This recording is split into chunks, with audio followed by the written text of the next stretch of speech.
is Democracy Now! Responding officers identified a device that appeared to be a live explosive device. NYPD bomb squad responded, secured the device, and removed it for investigation. Authorities have launched a nationwide investigation after pipe bombs were sent to prominent Democrats, including the Obamas and the Clintons. One device delivered to CNN forced the network to evacuate its New York studios. At a Wisconsin rally Wednesday night, President Trump did not mention the targets and renewed his attacks on the media. The media also has a responsibility to set a civil tone and to stop the endless hostility and constant negative and oftentimes false attacks and stories. Have to do it. We'll speak with former FBI agent Mike German and Chapman University professor Pete Simi, who studied political violence for decades. Then we look at neo-Nazis in Southern California as the FBI arrests the leader of the Rise Above movement and two other Californians. We'll also look at midterm elections less than 2 weeks away as we focus in on pivotal races in Southern California that could determine who controls Congress. And we'll look at a California ballot initiative to expand rent control protections throughout California. All that and more coming up.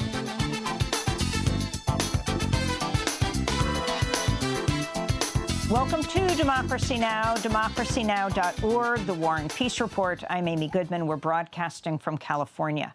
Federal authorities have launched an investigation after packages containing pipe bombs were sent to prominent Democrats, all critics of President Trump.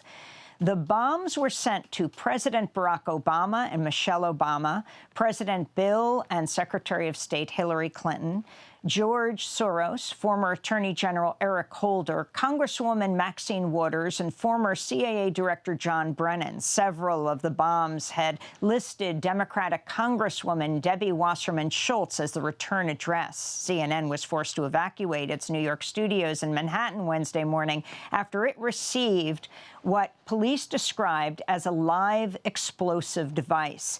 It came in a package addressed to Brennan that also held an envelope containing white powder. Police are also investigating a suspicious package found early this morning that was mailed to actor Robert De Niro's restaurant in New York. De Niro's frequently publicly criticized President Trump. No one was hurt in any of the cases. This all comes less than 2 weeks before the midterm elections. On Wednesday afternoon, President Trump called the attempted bombings despicable acts. The full weight of our government is being deployed to conduct this investigation and bring those responsible for these despicable acts to justice. We will spare no resources or expense in this effort. And I just want to tell you that in these times, we have to unify. We have to come together and send one very clear, strong, unmistakable message that acts or threats of political violence of any kind have no place in the United States of America. At a campaign rally in Wisconsin last night, Trump did not name any of the Democrats targeted. Trump did call on the media to stop what he called its endless hostility and constant negative and oftentimes false attacks. He didn't say a bomb was sent to CNN. Just last week, Trump praised Montana Congressmember Greg Gianforte for body slamming a reporter, for which Gianforte pleaded guilty to criminal assault. Trump has called the news media the enemy of the American people, often singling out CNN. Trump has assailed Congressmember Maxine Waters as low IQ. He led the birther movement questioning Barack Obama's citizenship and once said, quote, Second Amendment people could take matters into their own hands if Hillary Clinton was elected president. On Wednesday, New York City Mayor Bill de Blasio said such angry political rhetoric is inspiring violence. To all public officials of all partisan affiliations, don't encourage violence. Don't encourage hatred. Don't encourage attacks on media. You could disagree but you have to show respect for people and air your disagreements peacefully.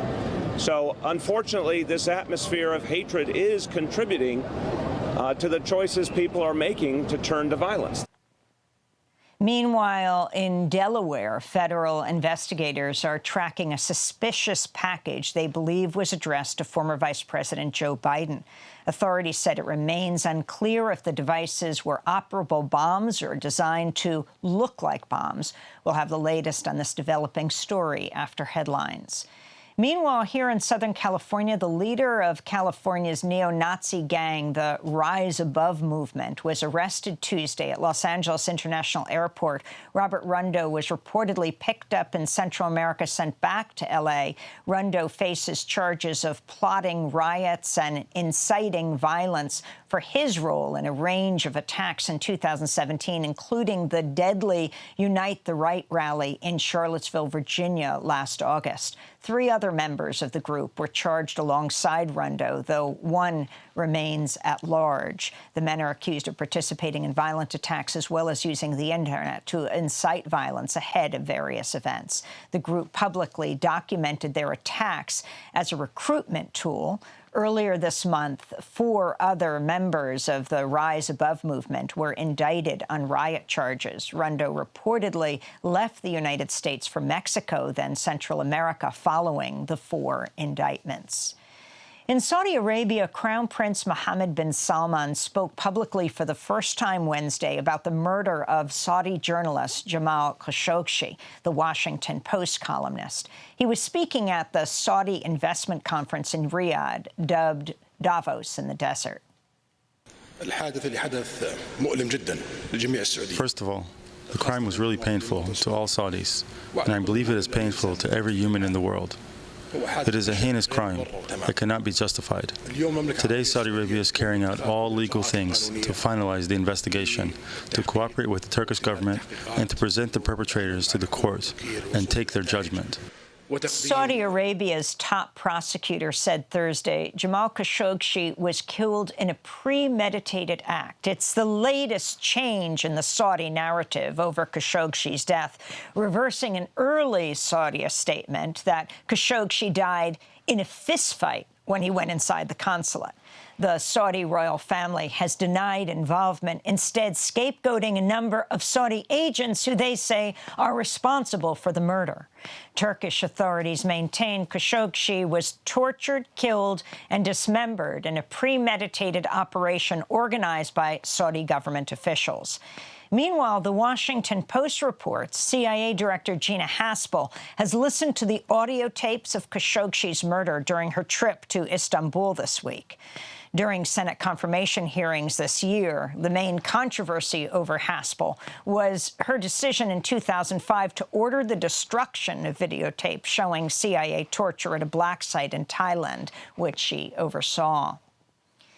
In Madrid, Spanish Prime Minister Pedro Sanchez resisted calls Wednesday to cut off arms sales to Saudi Arabia, saying the sanctions would cost thousands of Spanish workers their jobs.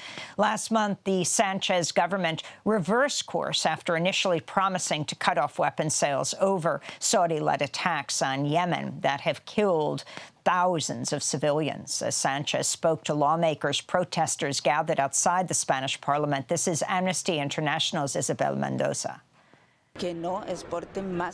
They must stop exporting more arms to Saudi Arabia because, as our banner says, they are arms that kill. The decisions the government takes will kill hundreds of thousands of civilians in Yemen. Furthermore, arms are being sold to a country that at the moment is violating every human rights and international humanitarian law. In Paris, French President Emmanuel Macron vowed that as long as he's in office, France will continue to sell weapons to the Saudi kingdom. Macron made the comment as he toured a naval weapons expo in Paris Tuesday, refusing to answer reporters' questions about German Chancellor Angela Merkel's promise to cut off weapons sales to Saudi Arabia. Meanwhile, Iranian President Hassan Rouhani has weighed in on the ongoing crisis around Khashoggi's murder, saying of Saudi Arabia, quote, "I don't think that a country would dare commit such a crime without the protection of America." President Rouhani went on to address the situation in Yemen. How could it be possible that a nation the size of Yemen can be under bombardment for many years and now facing collapse without the backing of America? If there is no American backing, would the people of Yemen still have faced the same brutal bombing? In Yemen, an airstrike on a vegetable packaging plant in the coastal province of Hodeidah on Wednesday killed at least 16 people, wounding 12 others, this according to medical workers and residents. All of the victims were workers at the plant. The killing was the latest in a string of civilian deaths amidst the ongoing U.S.-backed Saudi-led bombing of Yemen. The assault and a Saudi blockade have exacerbated a cholera epidemic that's led to 1.2 million suspected cases, while fueling a food crisis that has pushed 14 million people to the brink of famine. The United Nations calls Yemen the greatest humanitarian crisis in the world. In the Western Pacific, Super Typhoon Yuta slammed into the U.S. territories of Guam and the Northern Mariana Islands on Wednesday as a dangerous Category 5 storm with sustained winds of 180 miles per hour. Yuta is the strongest storm on record this year and one of the most powerful ever to hit U.S. territory. This is Joey San Nicolas, the mayor of Tinian and Aguigan in the Northern Mariana Islands. I can report to you that Tinian has been devastated by Typhoon Yuta. Many homes have been destroyed. Our critical infrastructure has been compromised. We currently have no power and water at this time.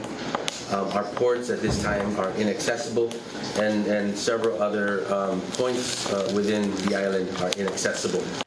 The Northern Marianas are home to over 50,000 people. Residents have been warned they may be forced to spend weeks or months without electricity or running water.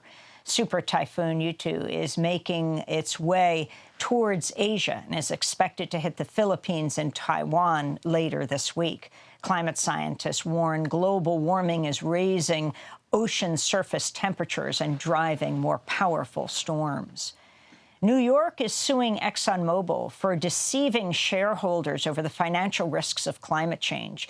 The lawsuit charges Exxon misled investors over the value of its oil reserves, failing to account for future regulations on carbon dioxide emissions. The suit comes after a 3-year investigation by the New York Attorney General's office. In 2015, a damning report by Inside Climate News and the Los Angeles Times revealed Exxon knew that fossil fuels contributed to climate change as early as the 1970s, but did not take any action, even as it covered up the science.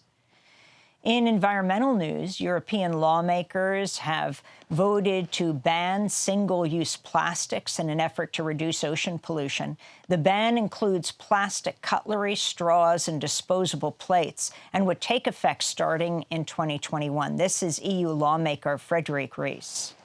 Quels sont les objets qu'on a le plus retrouvés sur nos plages? What are the objects we have most often found on the beaches? That's single-use plastic. And secondly, are there inexpensive alternatives that are accessible? If that's the case, then we'll change. It's not complicated. It's disfiguring our beaches, it's killing our oceans, it's killing animals. It ends up in fish's stomachs and kills them.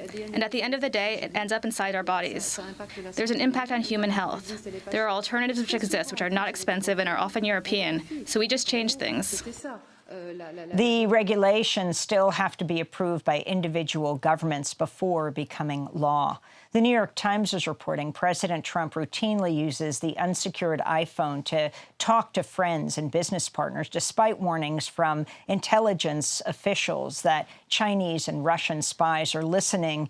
In China reportedly analyzes Trump's conversations to understand the motivations driving the escalating trade war between the two countries. Anonymous sources who spoke to the New York Times said they do not believe Trump discusses classified information on these calls, saying he, quote, rarely digs into the details of the intelligence he's shown and is not well-versed in the operational specifics of military or covert activities. In election news, a federal judge has ordered Georgia to stop rejecting absentee ballots because of mismatched signatures. Wednesday's order came in response to 2 lawsuits claiming that election officials in Gwinnett County rejected nearly 1 out of 10 mail-in ballots because of alleged mismatched signatures, incomplete forms, or missing residential addresses. More than 60% of Gwinnett County's residents are Latino, Black, or Asian. To see our coverage of voter suppression efforts in Georgia, go to DemocracyNow.org. And in media news, NBC host Megyn Kelly may be on her way out of her daytime show and the network amidst fallout over her comments about white people using blackface as part of Halloween costumes. On Tuesday, Megyn Kelly questioned why blackface is considered racist during a discussion with an all-white panel on her morning show, Megyn Kelly Today. She publicly apologized for the comments Wednesday amidst intense backlash, including from NBC colleague Al Roker. And those are some of the headlines. This is Democracy Now!, DemocracyNow.org, The War and Peace Report. I'm Amy Goodman. We are broadcasting from Orange County, California. Federal authorities have launched an investigation after pipe bombs were sent to a number of prominent Democrats, all critics of President Trump. The targets identified include President Obama and Michelle Obama, former Secretary of State Hillary Clinton, George Soros, the billionaire liberal philanthropist, former Attorney General Eric Holder, Congressmember Maxine Waters, and former CIA Director John Brennan. The suspected bomb packages listed Democratic Congresswoman Debbie Wasserman Schultz as the return address in some cases. Police are also investigating a suspicious package sent to former Vice President Joe Biden and a suspicious package found today at actor Robert De Niro's restaurant in New York. On Wednesday, CNN was forced to evacuate its New York offices after it received what police described as a live explosive device, along with a container of white powder. It came in a package addressed to John Brennan. All of the targets have been vilified by President Trump in the past. Authorities said it remains unclear if the bomb devices were operable bombs or designed to look like bombs. No one's been hurt by the devices. This all comes less than 2 weeks before the midterm elections. On Wednesday afternoon, President Trump described the attempted bombings as, quote, despicable acts, but later at a campaign rally in Wisconsin, called on the media to stop what he called its endless hostility. As part of a larger national effort to bridge our divides and bring people together, the media also has a responsibility to set a civil tone and to stop the endless hostility and constant negative and oftentimes false attacks and stories. Have to do it. At the Wisconsin rally, President Trump did not name any of the Democrats targeted. Earlier this morning, Trump went on Twitter, quote, and wrote, "A very big part of the anger we see today in our society is caused by the purposely false and inaccurate reporting of the mainstream media that I refer to as fake news. It had gotten so bad and hateful that it is beyond description. Mainstream media must clean up its act fast," said Trump. Trump has a long record of attacking CNN and inciting violence. Last year, he tweeted a video showing him tackling and punching a figure with a CNN logo over its face. On Wednesday, CNN President Jeff Zucker blasted President Trump, saying, quote, "There is a total and complete lack of understanding at the White House about the seriousness of their continued attacks on the media. The president and especially the White House press secretary should understand their words matter. Thus far, they have shown no comprehension of that," Zucker said. Meanwhile, a number of prominent conservatives, including Rush Limbaugh and Coulter and Michael Flynn Jr., all suggested without any evidence that the suspected bombs were a false flag operation. We begin today's show with 2 guests. In New York, Mike German is in Democracy Now! Studios, a fellow at the Brennan Center for Justice at New York University Law. From 1988 to 2004, he served as an FBI agent specializing in domestic counterterrorism. Here in Orange County, California, we're joined by Pete Simi, professor of sociology at Chapman University. He's studied extremist groups and violence for the past 20 years, co-author of the book American Swastika: Inside the White Power Movement's Hidden Spaces of Hate. We welcome you both to Democracy Now! Let's begin with Mike German in New York. We don't know who has done this. The list of people, and we hear added to the list of the Obamas, the Clintons, Waters, former Attorney General Eric Holder, George Soros, Maxine Waters, maybe today Joe Biden, the former vice president. While we don't know who has done this, Mike German, it looks like a Trump hit list. He did not mention the names last night and did attack the media, despite the fact that CNN got one of these packages. Your thoughts today? Well, I do appreciate the caution in attributing any blame at this point. There's a lot of work for the FBI and other law enforcement partners to do before we can do that. But obviously, just looking at the target list, this is sort of the prominent people in the recent culture war. And, you know, I think what troubles me is how our perception of a far-right violence, since I worked these cases in the early 1990s, seems to have changed in law enforcement. And I've been troubled over the course of the last couple of years in the way law enforcement seems to have not realized the way that these groups were mobilizing. And we saw that through a number of violent protests from Anaheim to Sacramento to Portland to, of course, Charlottesville, and continuing right here in New York City. And it just is troubling that law enforcement is just seeming now to understand that this is organized criminal violence. Can you talk about the Trump administration's, and particularly President Trump himself, political rhetoric? Do you think it's fair to say he emboldens extremists? I mean, amazing last night in Wisconsin. He doesn't mention who the targets are, doesn't say that CNN was one of the targets, but attacks the media again. Right. And I do think, again, you know, it's important to have caution. We're very fortunate in this country that terrorism is very rare. And, you know, the connection between rhetoric and violence is not really as strong as a lot of people suggest. But it's very different when it is an authority figure who seems to be sanctioning the violence. And whether that is a matter of the police not responding to this kind of violence as aggressively as they do other kinds of political violence, or certainly when a position in authority like President Trump is saying things that seem to suggest to people that this is okay, that the government supports your violent activities, when political parties are inviting far-right fight clubs to speak at events and to appear at events. This is the kind of sanctioning that makes these groups much, much more dangerous. And my concern is now that we're starting to see some enforcement actions taken, that these groups have had 2 years to organize and recruit, and I think can be a much more dangerous problem in our society moving forward.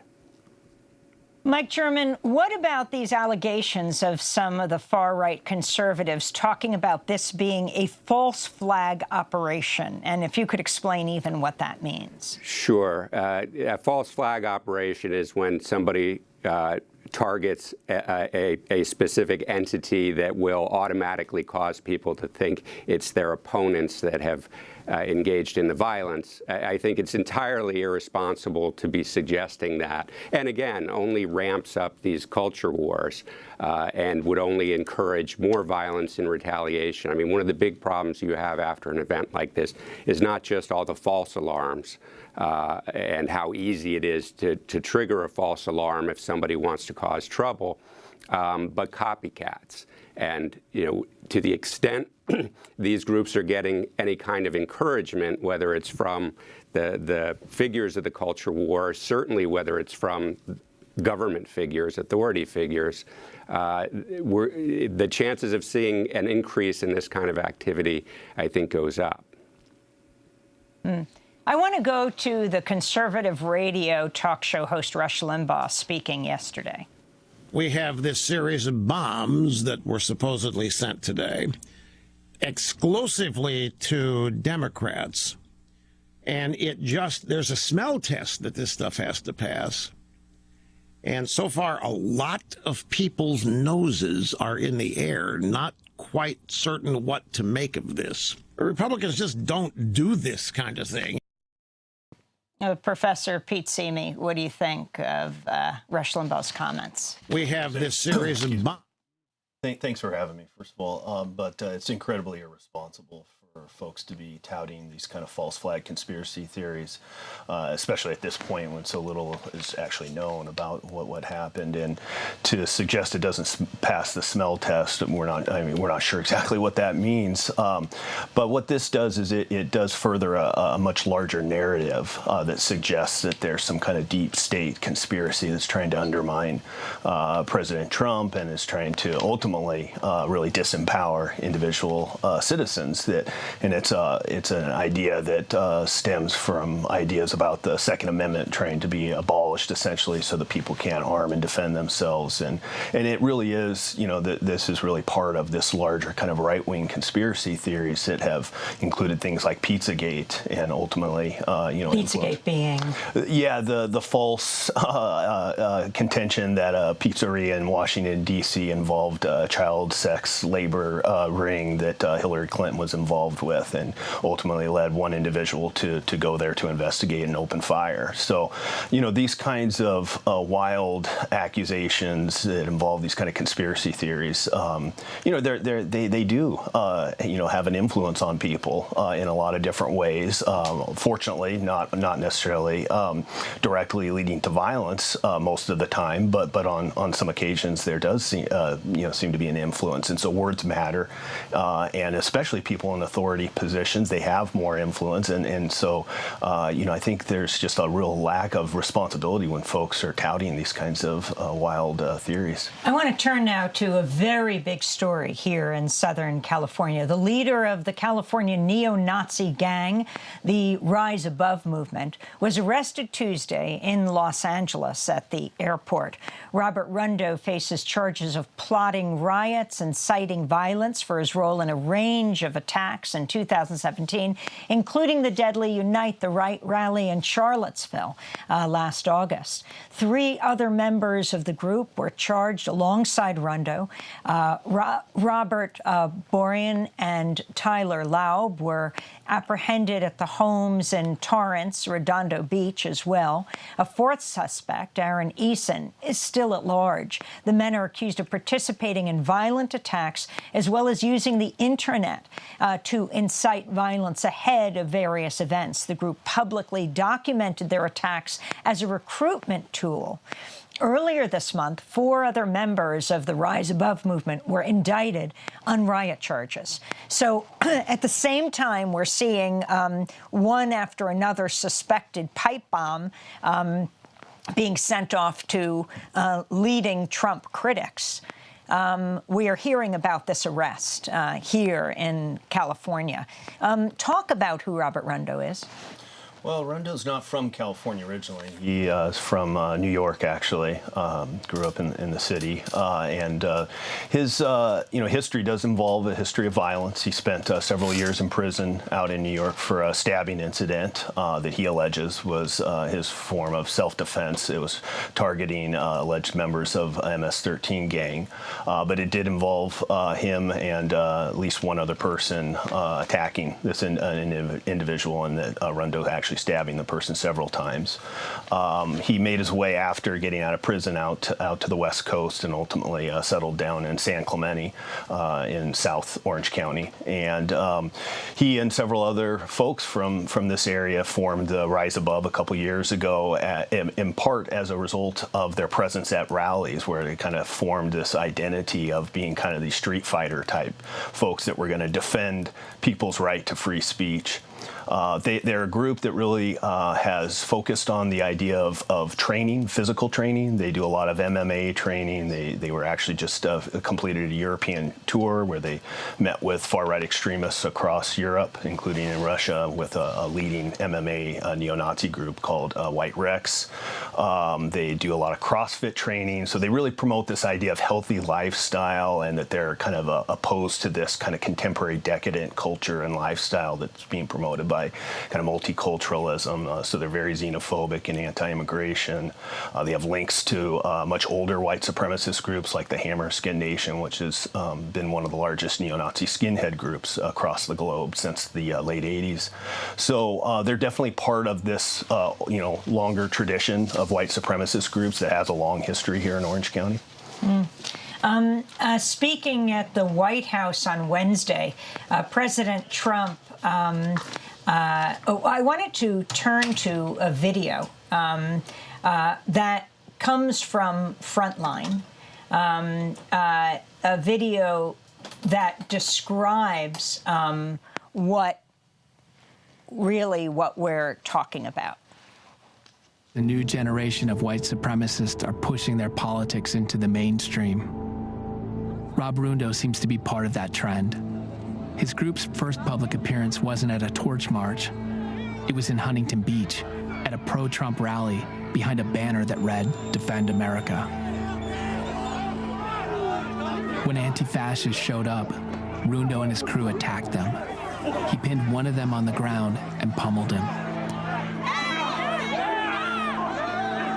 One member of his crew also attacked Frank Tristan, a journalist with Orange County's alternative weekly paper. At the time, did you know that this was a group, or who did this, or what was going on? No. I definitely saw they were organized. They stuck as a group.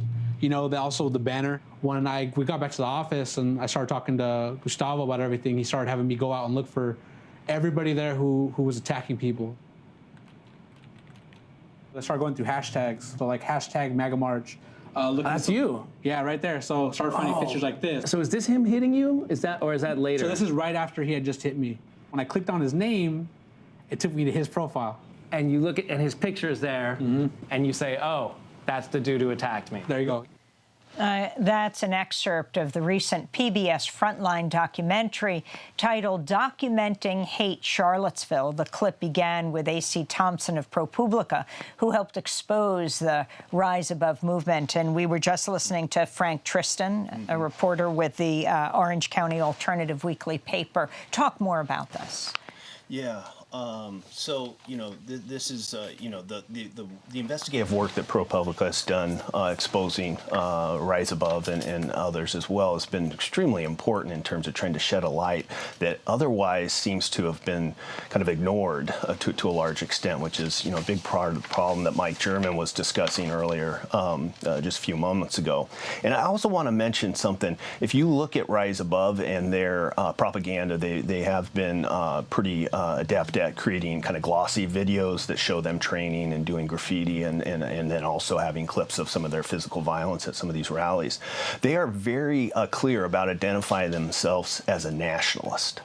And so it's an interesting point that President Trump, just a couple days ago at a rally in Texas, made a point of identifying himself as a nationalist. And so I think this is important to underscore that a lot of these groups like Rise Above, they don't call themselves neo-Nazis or white supremacists. They call themselves nationalists oftentimes. They call themselves nationalists. Absolutely. Very interesting that you should say that, considering just this week at the Houston rally, President Trump is holding these campaign rallies across the country. He called himself a nationalist. Yeah. I mean, it's for folks like Rise Above, that's music to their ears because that word means a lot to them. and they really see that as an important way of defining themselves that can be potentially more palpable to a larger percentage of the population, especially white Americans, who won't be as likely to be turned off by, for instance, a term like neo-Nazi, where you have folks that might be a little bit kind of intimidated by that term. So groups like Rise Above are very, very adept at using a term like nationalist because it is very meaningful within their culture.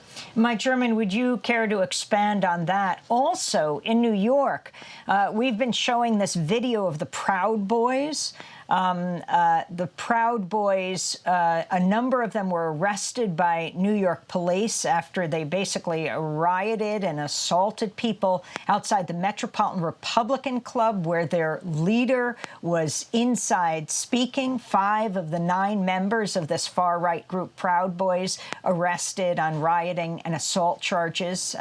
The arrest followed the October 12th street attack, in which dozens of members of the group were caught on camera physically assaulting anti-fascist protesters after attending a talk by their leader, Gavin McInnes. I mean, it's quite amazing. Gavin McInnes speaking at the Metropolitan Republican Club. Can you comment on this? It is troubling. And, you know, one of the things to understand is how authoritarian governments gain power. And one of the things that they have done in history is sanction street thugs to go out and commit political violence. And when people get upset at that, what you see is then legislation designed to prevent protests. And of course, we've already seen that in a number of state legislatures and regulations being promulgated in Washington, D.C. that would shut down some of the protests in front of the White House and elsewhere in the national parks. So, you know, this is a very troubling trend, and the fact that you have the President of the United States identifying with these groups, much like we saw right after Charlottesville, where the comment about very fine people on both sides of this conflict, it again gives these groups sanctions. And I give credit to the FBI for finally arresting these people, but it was a year after ProPublica published an article that basically laid out who these people were. And I tend to be a free speech purist, and this isn't about free speech. These are people who had long criminal records, who forecast that they were going to these protests to commit violence, committed violence, often filmed the violence, and used that to recruit people for the next protest where, they forecast they were going to go commit violence. And the fact that they were traveling interstate should have been something that it was tracked by the FBI in real time, not here a year plus later after Frontline basically put the whole thing on national television. I mean, amazing. Think Progress writes, McInnes's lecture at the Metropolitan Republican Club was about Ataya Yamaguchi, who himself was a member of an extremist right-wing group in Japan. In 1960, Yamaguchi stabbed Japan's Socialist Party leader, Inajiro Asanuma, to death. And he's been celebrated as a hero of extreme nationalist groups. After leaving the event, McInnes was seen waving a katana blade like the one used to kill Asanuma. Mike German. Right, exactly. And again, when you have people in authority promoting this kind of political violence, I think that is more than just a wink to these groups. That is an actual sanctioning that allows them to think, okay, the government is on my side. And when you don't see a rapid, real-time police response, that then confirms it for them. And the trouble is, this has been going on for roughly 2 years now.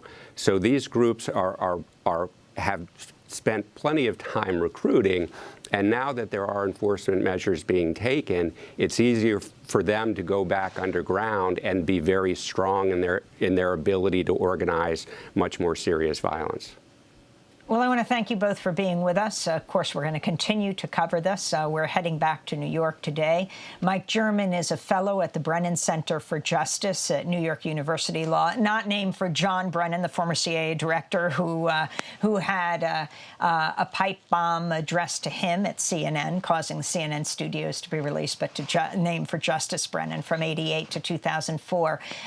Mike German served as an FBI agent specializing in domestic counterterrorism. He's author of Thinking Like a Terrorist, Insights of a Former FBI Undercover Agent. And Pete Simi with us here in Orange County in Santa Ana. He's a professor of sociology at Chapman University, co-author with Robert Futrell of the book American Swastika, Inside the White Power Movement's Hidden Spaces of Hate.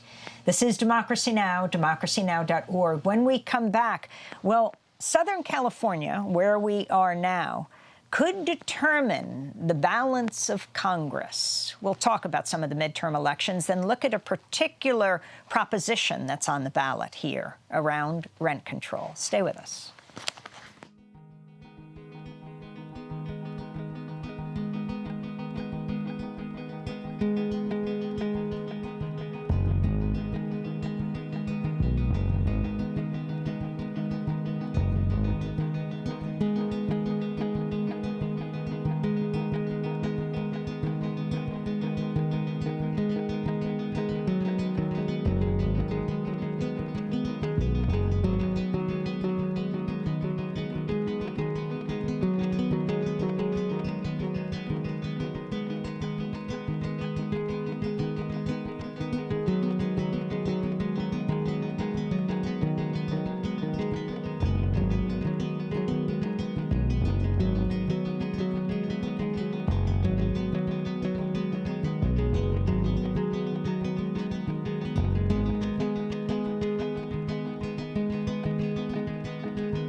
The Search by Samite. This is Democracy Now!, democracynow.org, The War and Peace Report.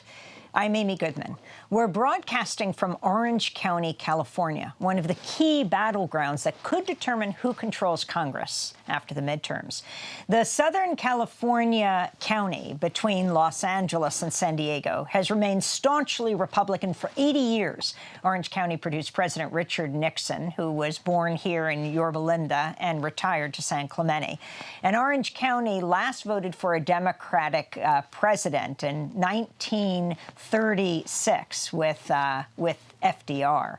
But dissatisfaction with Donald Trump and changing demographics in the region have challenged Republican dominance in and around Orange County. Now Democrats are hoping that the midterm elections will turn Orange County blue. Democrats need to win 23 Republican seats in November to regain control of the House of Representatives. Many of the tightest races that could determine the House are in Southern California. In California's 48th district, longtime incumbent Republican Congressman Dana Rohrabacher is battling to keep his seat after 30 years in office. Rohrabacher is an anti-immigrant climate change skeptic who is known for his close ties to Russia. He's closely aligned with President Trump and has voted repeatedly to repeal Obamacare. He said that people should be able to refuse to sell their homes to gay people and has called California's sanctuary law an invitation for criminals from all over the world to come here.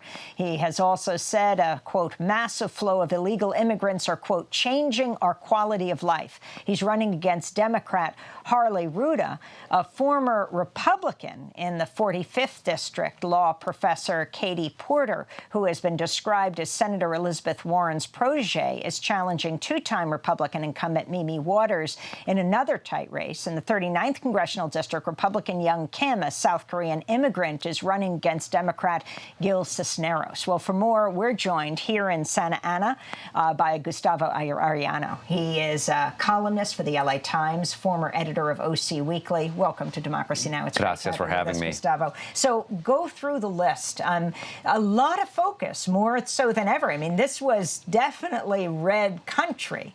Now is Orange County turning blue? It's the place where Reagan said all the good Republicans go to die. And obviously anything wacky and horrible about Republican politics in the United States came from Orange County. You could even draw a direct line between Orange County and Donald Trump. And so, of course, there's going to be a lot of attention paid. Can Orange County actually deliver the white Congress to the Democrats? And I still am skeptical. Again, born and raised here in Orange County. I've been covering Orange County my entire career. And so to think that we're actually at the cusp of revolution, I'm still a skeptic. So talk about Dana Rohrabacher versus Harley Rouda. So we got to remember the district. The main district, it's split up between two cities, Laguna Beach and Huntington Beach. Laguna Beach, they're both on the coast, both historical. Laguna Beach is more hippy-dippy and whatever. Huntington Beach, though, it's filled with a bunch of, I don't know if I could say it on the air, but let's just say a bunch of racists. And so these are the people who have been electing Dana Rohrabacher for 30 years. And Dana Rohrabacher is beloved in his district.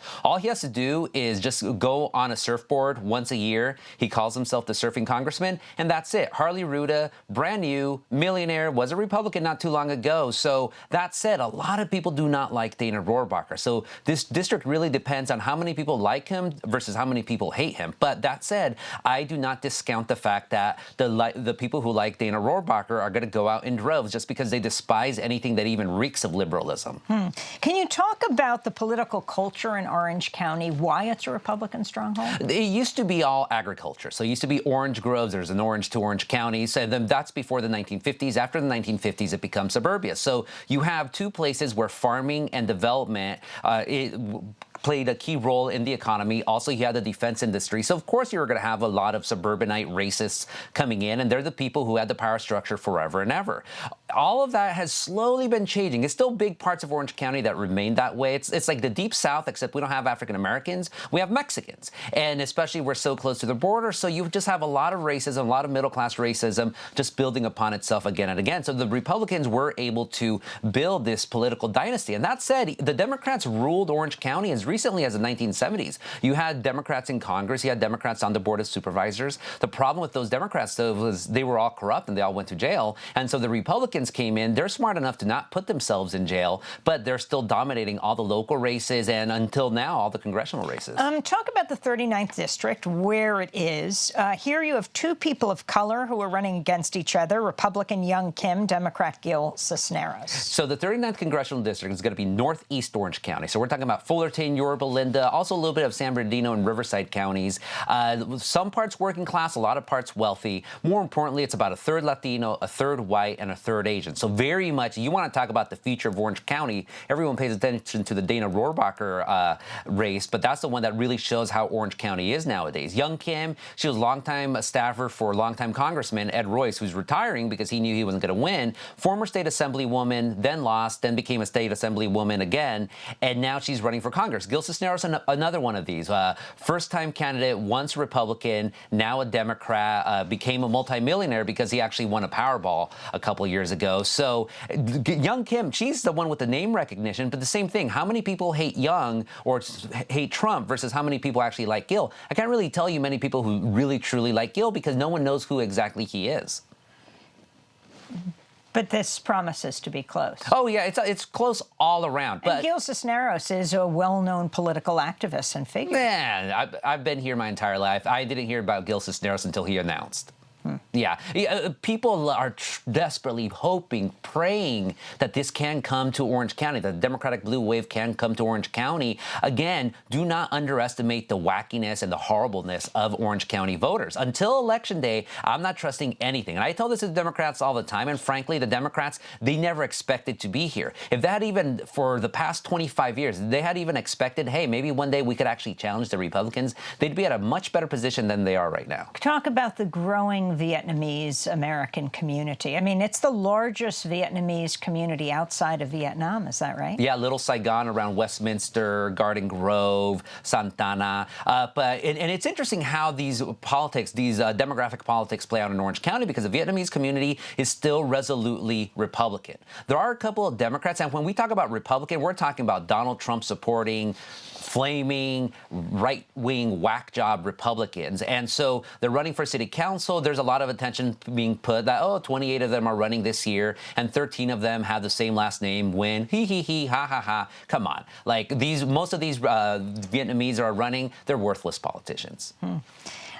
So let's turn to San Diego. Can you talk about Republican Duncan Hunter running against Amar Campa-Najjar, the Mexican-Palestinian American? A very significant race. I mean, Duncan Hunter is the person who, I think he was the second congressmember to endorse President Trump. He and his wife were indicted in August, misusing $250,000 in campaign funds on trips to Hawaii, Italy, and Lake Tahoe. Other extravagant personal expenses, including spending $600 to fly his family's pet rabbit across the country. Hunter's responded by blaming his wife. Duncan Hunter was the second congressmember to endorse Trump. The first, New York Congressmember Chris Collins, has also been indicted. I want to go to a campaign ad produced by Duncan Hunter attacking his Democratic opponent, Amar Campa-Najjar. Amar Campa-Najjar is working to infiltrate Congress. He's used 3 different names to hide his family's ties to terrorism. His grandfather masterminded the Munich Olympic massacre. His father said they deserved to die. A Palestinian Mexican millennial Democrat named Amar Campa-Najjar doesn't get his support from the people of San Diego. He is being supported by CARE and the Muslim Brotherhood. This is a well-orchestrated plan. Amar Campa-Najjar, a risk we can't ignore. I'm Duncan Hunter, and I approve this message. And this is Amar Campa-Najjar responding to this ad on MSNBC. Honestly, what are we doing as a nation? We have policies, we have things we could talk about. This is a deeply un-American ad, and I feel like John McCain, if he were with us today, would be so appalled. You'll remember he stood up against a woman who tried to disparage President Obama on the same line of argument. And I think the party of McCain, the party of Reagan even, is long gone. And it's heartbreaking because I have friends who are Republican. It's deeply un-American. It's not true. I'm not a security threat. I was given a clearance by the FBI. The security threat is Duncan Hunter, who was criminally indicted for spending $250,000. And the corruption smoking gun that you talked about was when he paid back $60,000. He is guilty. And it's only a matter of time until people hold him accountable. That's Amar Campa-Najjar. Gustavo. I love it. It's a very American ad. Are you kidding me? Demonizing, being scared about Palestinians and Mexicans. This is like the Republican nightmare come to life. I love it. Unfortunately, that district, San Diego, it's basically like Orange County in the 1970s, filled with a bunch of rabid right-wing lunatics. And so I think Duncan Hunter's going to win. Who cares if he's indicted? Republicans don't care if their candidates are indicted. They're Republicans. And anything, the Democrats, just for being Democrats, they're evil. And if you're Mexican on top of that, you're even more evil than Palestinian. Like they can't pin that he's Muslim anymore because he's Christian. He converted to Christianity. So it's a nightmare candidate. I think he's a future of the Democrats, and I think that'd be a wonderful thing if he's a future. Any final comment you'd like to make for people who are watching this around the country, the possibility that the House could turn based on the races here? The fact that we're having this conversation itself is historic. No one ever thought that Orange County would even be close to purple. I would say at the OC Weekly, the paper that I used to edit, we were the prophets. We've been calling this for a long time. This is still an imperfect revolution. So my hope is that the Democrats learn what's good, and instead of supporting corporatist Democrats, let's do the good Democrats. Well, I want to thank Gustavo Arellano for being with us, columnist for the LA Times. He's the former editor of OC Weekly. He resigned from the publication last year in protest against budget cuts. This is Democracy Now! When we come back, we'll look at a proposition on the November ballot around rent control. Stay with us. Pleasure. If you're coming in the summer, you'd be better to split off on 35. There's a Starlight Drive-in movie on your left, just beyond the county line. Right after that, you'll see 2 silos. One is silver, one is blue. About a quarter mile further, make a left on the Highway 42. Then follow that road. Follow that road. cornfields as far as you can see. Far as you can see. Follow that road, back through time, back through distance, back to me. If you're driving by in autumn, you should follow up the river to Bear Lake. That's the time to see the colors, and there's an old covered bridge you'll want to take. Late at night, be careful. Just Follow the Road by Tom Paxton and Ann Hills. This is Democracy Now! As we end today's show looking at how next month's election could impact California's housing crisis. Will state residents gain access to a wider pool of rent-controlled housing? That's one of the issues that'll be put to the vote November 6th with Proposition 10, which would repeal the Costa-Hawkins Rental Housing Act, a sweeping state law that permanently exempts some properties from rent control. The ballot measure has come under attack by landlords and private equity firms, including the Blackstone Group. We're joined now by housing rights attorney Elena Popp, executive director of the Eviction Defense Network, one of the three groups that put Proposition 10 on the ballot. We don't have much time. Lay out what Proposition 10 says. Proposition 10 simply restores control over the ability to solve the housing crisis to local communities. It would allow local communities to pass stronger rent control laws that will cover more units. So what do the polls say? The polls say that we're down. However, those are polls of likely voters. And we are also making great progress in the last 2 weeks. We went from 38% support to 41% support. What's happening is this barrage of negative and false advertising targeting homeowners, telling them that they are going to lose the value of their home when the proposition does not affect single-family homeowners.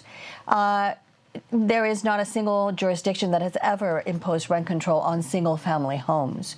And they're also targeting seniors, saying that the proposition will make the housing crisis worse because it will deter development. There has been rent control in Santa Monica, Beverly Hills, San Francisco cities that have had rent control since the 70s have had rampant development. Developers will develop, and every single local law exempts new construction. I think what voters need to know, what they need to be told, is to follow the money. Look at who is investing $64 million and outspending us 2 to 1 to get this passed. And why are they doing it? Because $64 million is a minuscule portion of what their multi-billion-dollar profits are if they are able to have uncontrolled rents. The No campaign is funded by the very people that brought us the housing affordability crisis. In LA City, an average 5% rent increase puts 2,000 people on the street. We need to get this problem under control. Prop 10 is the first step to do that.